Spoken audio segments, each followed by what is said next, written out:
부르짖는 기도라는 제목으로 말씀을 전합니다. 부르짖는 기도를 이상하게 생각하시는 분들이 가끔 있습니다. 통성기도 하면 굉장히 광신도인 것처럼 그렇게 생각하는 분들이 가끔 있습니다. 또 어떤 분들은 하나님께서 뭐 기가 먹으셨냐, 기가 없으시냐, 왜 그렇게 소리 고래고래 지르면서 기도하느냐, 잠잠히 해도 듣지 않느냐, 그렇게 말씀하시는 분도 있습니다. 맞습니다. 잠잠히 기도해도 우리 신음소리까지 들으시는 분이 바로 우리 하나님이시고, 우리가 또 마음으로 기도해도 하나님은 들으시는 분이십니다. 여러분들은 어떻습니까? 부르짖는 기도에 대해서 어떻게 생각하십니까? 그런데 성경에 보면 하나님께서 부르짖으라고 말씀을 하셨습니다. 부르짖으라는 말씀도 자주 하셨습니다. 성경을 한번 읽어보시면 여러 군데 너희는 부르짖으라, 부르짖으면 내가 응답하겠다는 말씀을 하시고 있는 것을 볼 수가 있습니다. 오늘 우리가 읽은 말씀도 그렇죠. 그래서 오늘은 이 부르짖는 기도에 관해서 말씀을 드리겠습니다. 첫째, 부르짖는 기도는 응답이 보장된 기도입니다. 12절 보시면 너희가 내게 부르짖으며 내게 와서 기도하면 내가 너희들의 기도를 들을 것이요. 하나님께서 부르짖어 기도할 때 그 기도를 들으시고 응답하시겠다, 그렇게 약속을 하셨습니다. 왜 부르짖는 기도에 하나님께서 응답하실까요? 부르짖는 기도는 간절한 기도이기 때문에 그렇습니다. 수르보니게 여인이 자신의 딸이 귀신 들렸을 때 예수님 앞에 어떻게 왔습니까? 달려와서 엎드려 간절히 기도했다, 간절히 간구했다, 그렇게 기록을 하고 있습니다. 간절한 기도죠. 조근조근 아뢰지 않았을 것입니다. 주여 내 딸을 좀 긍휼히 여겨 주십시오라고 그렇게 소리 질렀을 것입니다. 또 우리가 잘 알고 있는 소경 바디메오는 어떻습니까? 주님이 지나가신다고 하니까 주 다윗의 자손이여 나를 불쌍히 여기소서 하고 부르짖지 않습니까? 주변 사람들이 소리 그만 지르라고, 잠잠하라고 그렇게 윽박질렀지만 소경 바디메오는 더 소리를 높여서 주 다윗의 자손이여 나를 불쌍히 여겨 주십시오라고 그렇게 기도했다라고 되어 있습니다. 왜 그렇게 기도합니까? 간절하기 때문에, 응답을 받아야 되기 때문에, 나는 갈급하기 때문에, 간절하기 때문에 부르짖는 것입니다. 간절한 사람은 절대 잠잠히 기도할 수 없습니다. 진짜 간절한 사람들은요, 절대 잠잠할 수 없습니다. 묵상기도 할 수가 없습니다. 갈증이 심한 경우 아이들이 문을 박차고 들어와서 뭐라고 얘기합니까? 엄마 물 줘라고 얘기하죠. 배가 고픈 아이들이 어떻게 합니까? 문을 박차고 들어와서 밥 줘라고 얘기합니다. 그럼 엄마는 서둘러서 물을 챙겨주고 서둘러서 밥을 챙겨줍니다.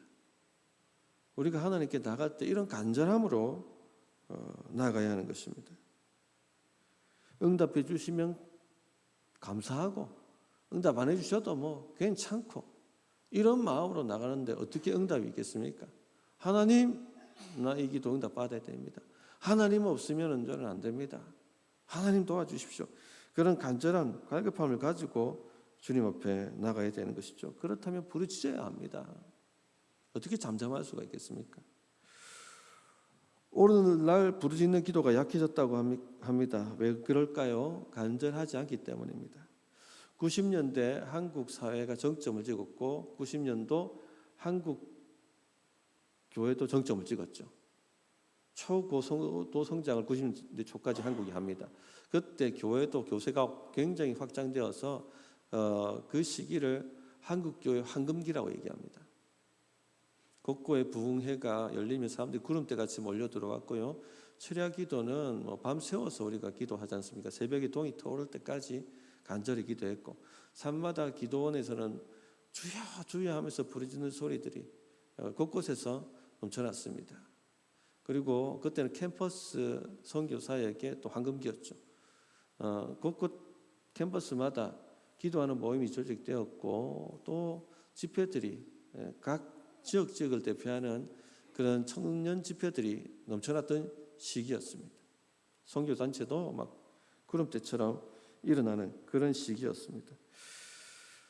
그런데요, 이 90년대 정점을 찍고 난 다음에 이게 서서히 지금 침체기로 들어가고 있습니다. 왜 그럴까요? 나라가 부강해지면서 간절함이 사라진 것입니다. 다음 올라오는 세대들이 간절함이 사라졌던 것이죠. 또 기성 선배들도 점점 삶이 편안해지니까 그 간절함이 사라지고 있는 것입니다. 부르짖는 기도가 사라지고 있는 것이죠. 유럽 교회가 전에 말씀드린 칼럼에 말씀드렸는지 모르겠는데 북유럽의 그 복지가 잘 되어 있는 나라들은 교회가 다 박살이 납니다. 사람들이 간절하지 않기 때문에 하나님을 찾지 않는 것이죠. 그렇게 신앙이 무너지고 나라가 무너지고 그런 것이죠.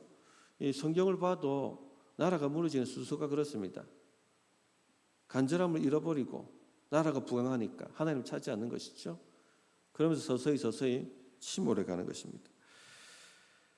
너희가 내게 부르짖으며 내가 내게 와서 기도하면 내가 너희들의 기도를 들을 것이요. 이 바벨론의 포로로 끌려가 있는 그 백성들을 향해서 하나님 말씀하신 것입니다. 그 끌려가서도 간절함이 없는 거예요. 부르짖지 않는 것입니다. 그러나 부르짖으면 너희 기도를 들을 것이라고 얘기하셨습니다. 말씀하셨습니다. 응답이 약속된 기도입니다. 하나님은 항상 간절한 기도에 응답하셨습니다. 시편 22편 24절에 보면 그는 권고한 자의 권고를 멸시하거나 싫어하지 아니하시며 그의 얼굴을 그에게 숨기지 아니하시고 그가 울부짖을 때에 들으셨도다. 시편 81편 7절에 보면 내가 고난 중에 부르짖음에 내가 너를 건졌고 울의 소리의 은밀한 곳에서 내게 응답하며 무리바 물가에서 너를 시험하였도다. 이렇게 말씀을 하셨습니다. 다윗은 참 기가 막힐 웅덩이, 삶의 기가 막힐 함정을 위기를 많이 경험한 사람이었습니다. 그러나 그때마다 그는 부르짖었고 그 위기를 넘어가게 됩니다. 그래서 시편 40편을 다윗이 지었는데요. 1절 2절에 보면 이렇게 얘기하죠. 내가 여호와를 기다리고 기다렸더니 귀를 기울사 나의 부르짖음을 들으셨도다. 나를 기가 막힐 웅덩이와 수렁에서 끌어올리시고 내 발을 반석에 두사 내 걸음을 견고하게 하셨도다. 우리가 광야 시절에 다윗의 삶을 잘 알지 않습니까? 사울 왕에게 쫓겨서 목숨이 경각에 달렸던 그 위기가 수도 없이 많았습니다. 다윗이 고백하기를 죽음과 나 사이에는 한 걸음 차이다 라고 할 만큼 자기 코앞까지 죽음이 다가왔던 그런 경험들을 그는 많이 했습니다. 그때마다 다윗이 어떻게 그 위기를 돌파합니까? 부르짖는 것밖에 없죠. 간절하지 않습니까? 하나님 나 구해 주십시오. 살려 주십시오. 내 힘으로 할 수 있으면 간절 안 합니다. 내 힘이 다 바닥나고 주님 아니면 도움을 줄 수 있는 곳이 없을 때 우리는 간절해지죠. 어떻게 잠잠합니까? 부르짖어야 되죠. 그때마다 하나님께서 건져주셨다는 것입니다.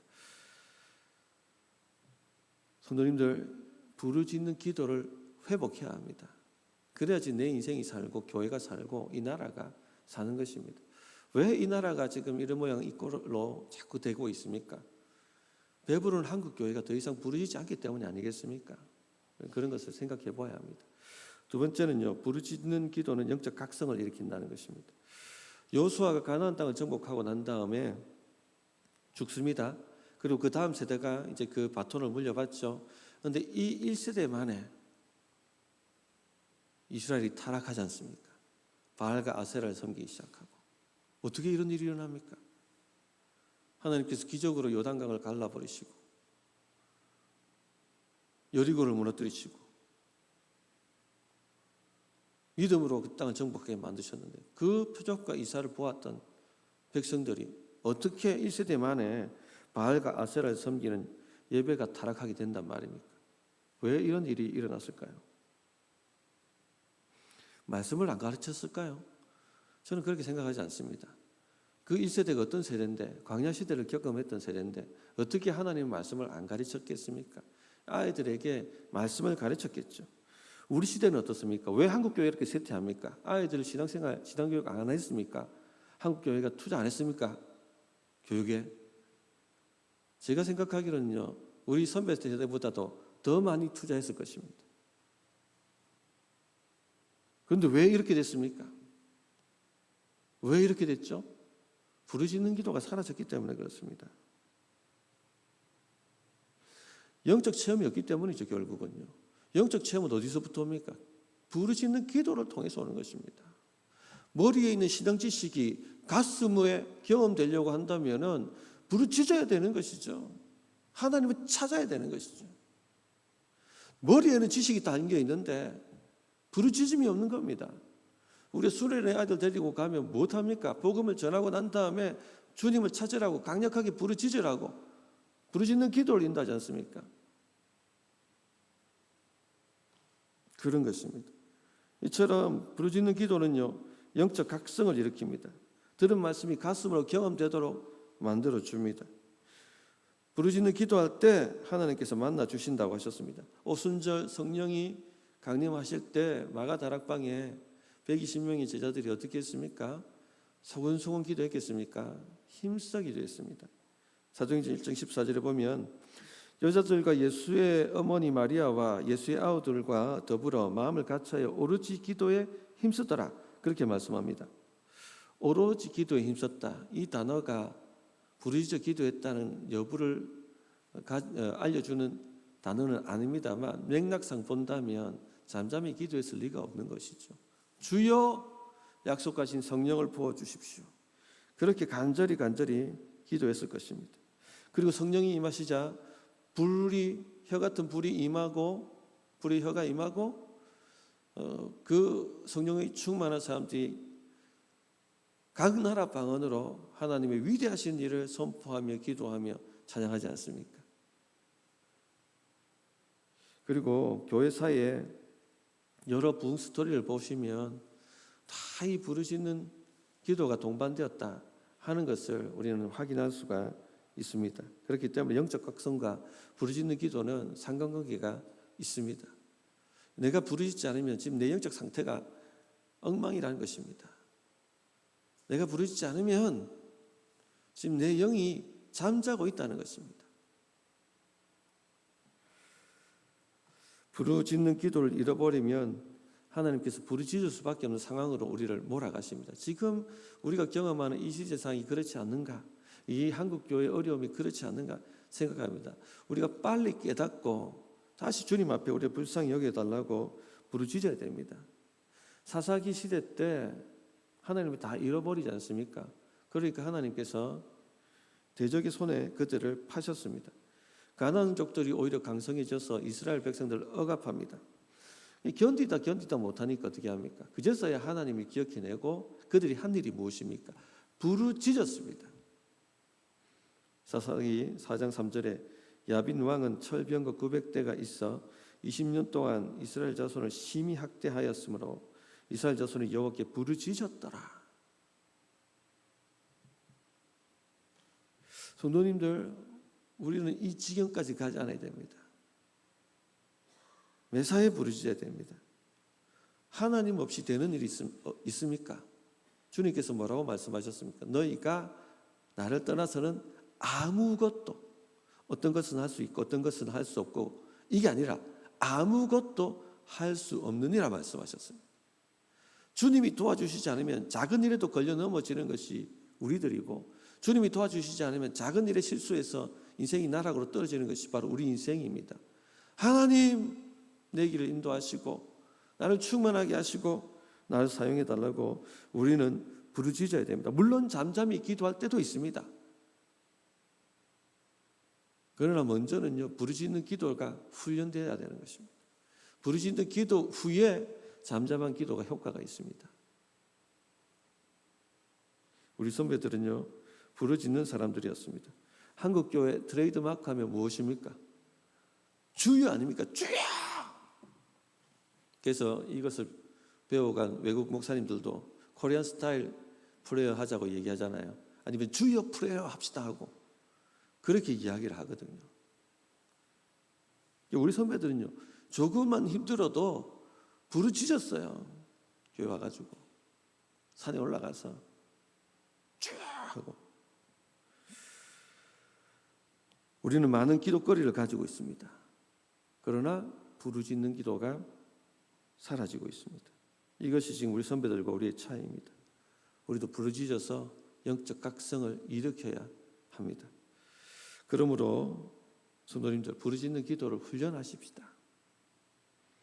문제가 생길 때마다 부르짖는 사람이 있고 원망 불평 많은 사람들이 있습니다.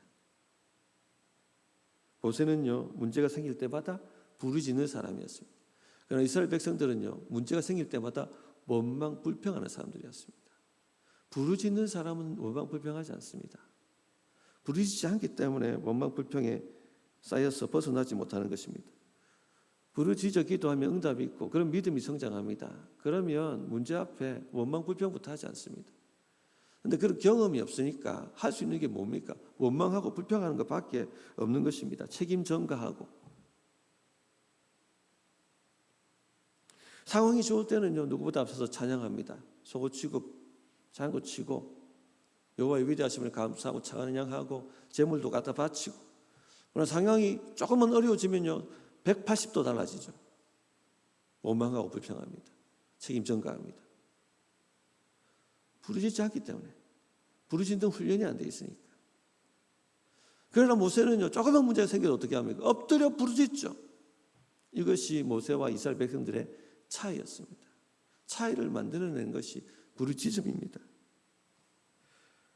원망 불평한다고 문제 해결됩니까? 아닙니다. 하나님께 나아가야지 문제가 해결됩니까?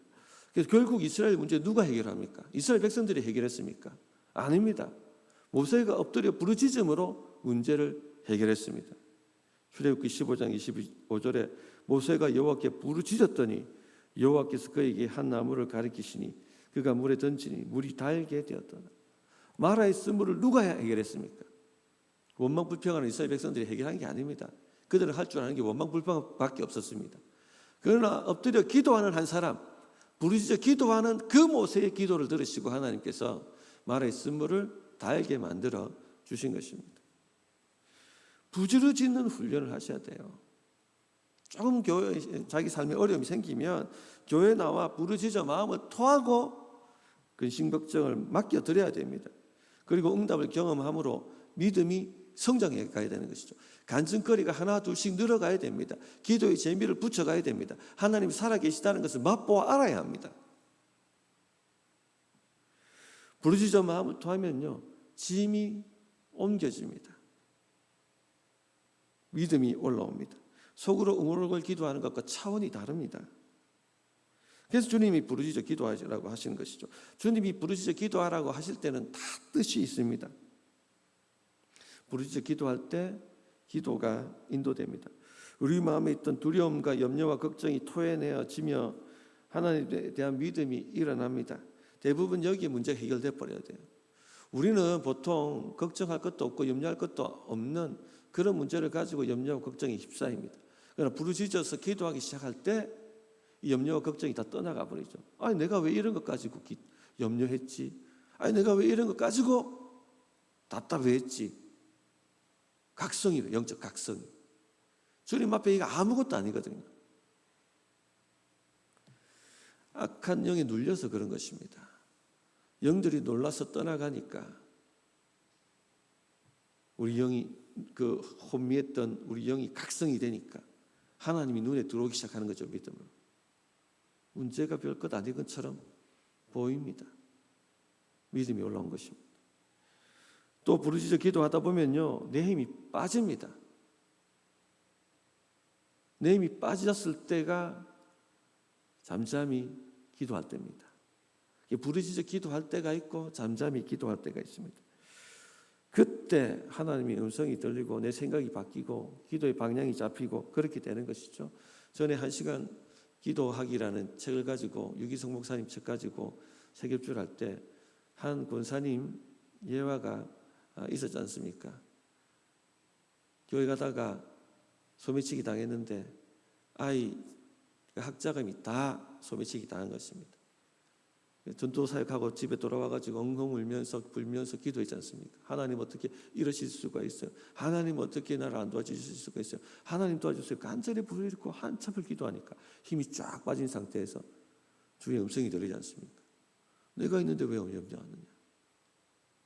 천지를 창조하시는 하나님이 계시는데 내가 왜 염려하느냐?